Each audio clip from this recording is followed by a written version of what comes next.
Hello everyone, John here. Thank you for watching this video. This is going to be a simple, easy to understand message, and it's from Mark chapter 8, Matthew chapter 16, and Luke chapter 9. In it, what we see is Jesus is speaking with his disciples, and he asks them, "Whom do men say that I am?" And they answer and say, "John the Baptist, some say Elijah, and others one of the prophets." And then he says, "But whom do you say that I am?" And Peter answers and says, "Thou art the Christ." In Matthew it says, "Thou art the Christ, the Son of the living God." And in Luke, the Christ of God. And yet not one account of Peter saying, "You're God." And I want you to ask yourself and be honest here. If Jesus was to appear before you right now and say to you, "Whom do you say that I am?" what is your answer? If you're Trinitarian, certainly it's "You're God," or "God the Son," or the second member of the Trinity. And yet what we see is Peter doesn't answer like that. Peter answers the same way I would answer, the same way all Unitarians would answer. He says, "Thou art the Christ." And what is Jesus? What is his response to Peter saying, "Thou art the Christ"? He praises him. In Matthew we see he says, "Blessed art thou, Simon Bar-Jonah, for flesh and blood hath not revealed it unto thee, but my Father which is in heaven." And then he goes on to say, "Upon this rock I will build my church." Upon this knowledge that Jesus is the Christ, the Son of God. Now, there's not a Trinitarian church out there that's built upon that knowledge. Trinitarian churches are built upon the belief that Jesus is God. And yet that's not stated in Scripture anywhere. So we ask, "Who do you say that I am?" Peter says, "You're the Christ," and he's praised. In verse 31 it says, "And he began to teach them that the Son of Man must suffer many things, and be rejected of the elders and of the chief priests and scribes, and be killed, and after 3 days rise again." Verse 32 says, "And he spake that saying openly." What that means is he just plainly said it.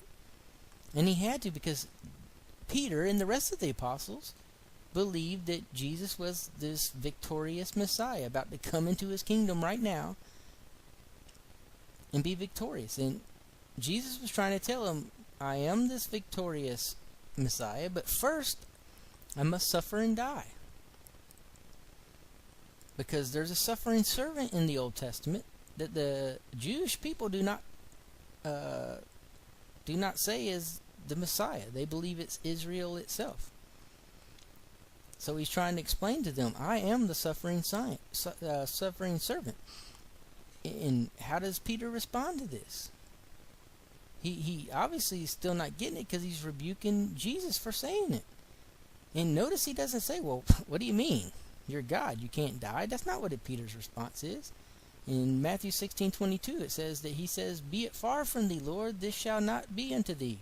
Remember, Peter's the one that picks up the sword and cuts off the soldier's ear to protect Jesus. He doesn't say it can't be, he says it shall not be unto thee.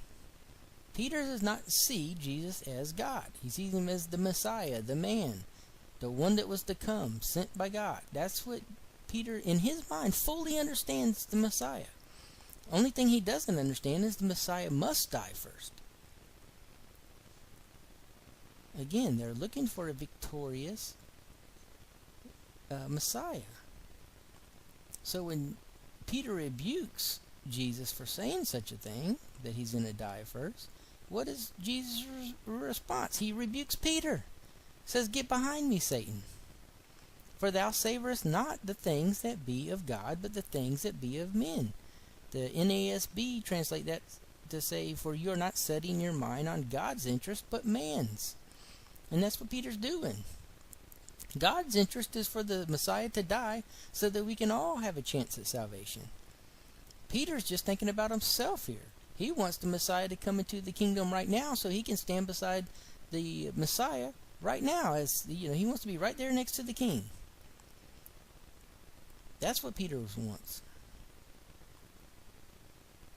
And Jesus is trying to open his eyes to, there's a bigger picture. First I must suffer and die. So, like I said, I really want you to understand that. In Matthew 16:13 through 28, this is the same exact thing I just read to you parallels in Mark 8 and Luke 9. But if we go up, this starts at chapter 13, but if we go up to chapter 11, what we see is Jesus tells them, "How is it that you do not understand that I spake it not to you concerning bread, that you should beware of the leaven of the Pharisees and the Sadducees? Then understood they how that he bade them not beware of the leaven of bread, but of the doctrine of the Pharisees and of the Sadducees." That is the teachings of the Pharisees and the Sadducees. So Jesus back then warned them about the teachings of the Pharisees and Sadducees. Those were the religious leaders of that day, and he warns them about following their teachings because they were leading people down the wrong path. And the religious leaders of today, this applies to, absolutely applies to them. Jesus, I believe, is warning us also of the religious leaders of today. We have to look and we have to beware of their teachings because they're leading people down the wrong path. I believe it's no accident that the following thing is a subject of importance of who the Messiah is. Verse 15 says, "But whom say you that I am? And Simon Peter answered and said, Thou art the Christ, the Son of the living God." He does not say God or God the Son.